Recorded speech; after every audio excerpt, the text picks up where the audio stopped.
Assalamualaikum warahmatullahi wabarakatuh. Sampurasun. Tepangkeun nami abdi Muhammad Zulfi Yusuf di kelas 11 patilu.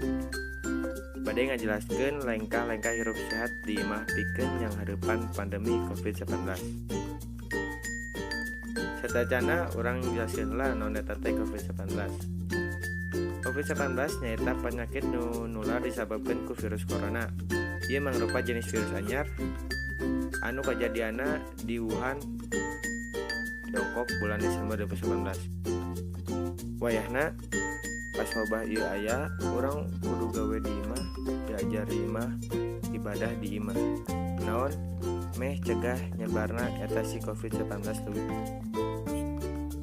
Ayeuna asup kana langkah-langkah hirup sehat pikeun yang hareupan pandemi COVID-19. Muka hiji, konsumsi ketuangan nu gizi seimbang. Nu kadua, rajin-rajin olahraga jeung cukup istirahatna.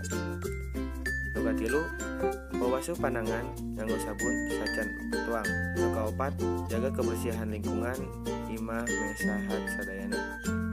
Nu kalima, ulah ngarokok sabab ngarokok bisa nurunkeun imun. Nu kagenep, nganggo masker pami mundur sareng lamun kaluar oge kedah nganggo masker. Nu katujuh, minum cai 18 sapoe.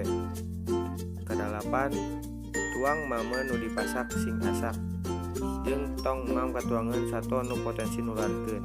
Salapan, memi karaos gejala kedah engal-engal diparioskeun fasilitas kesehatan caket model puskesmas. Nu kasapuluh, ngadoa ka Gusti Allah. Ini orang dipasihan kesehatan sareng kesabaran tina wabah ieu. Nu penting mah hirup sehat bade di mana wae oge.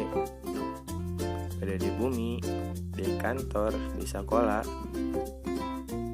Dina hirup sehat. Pangiten sakitu langkah-langkah hirup sehat pikeun yang hareupan pandemi COVID-19. Punten bilaya lepat cariosan. Nuhun. Wassalamualaikum warahmatullahi wabarakatuh.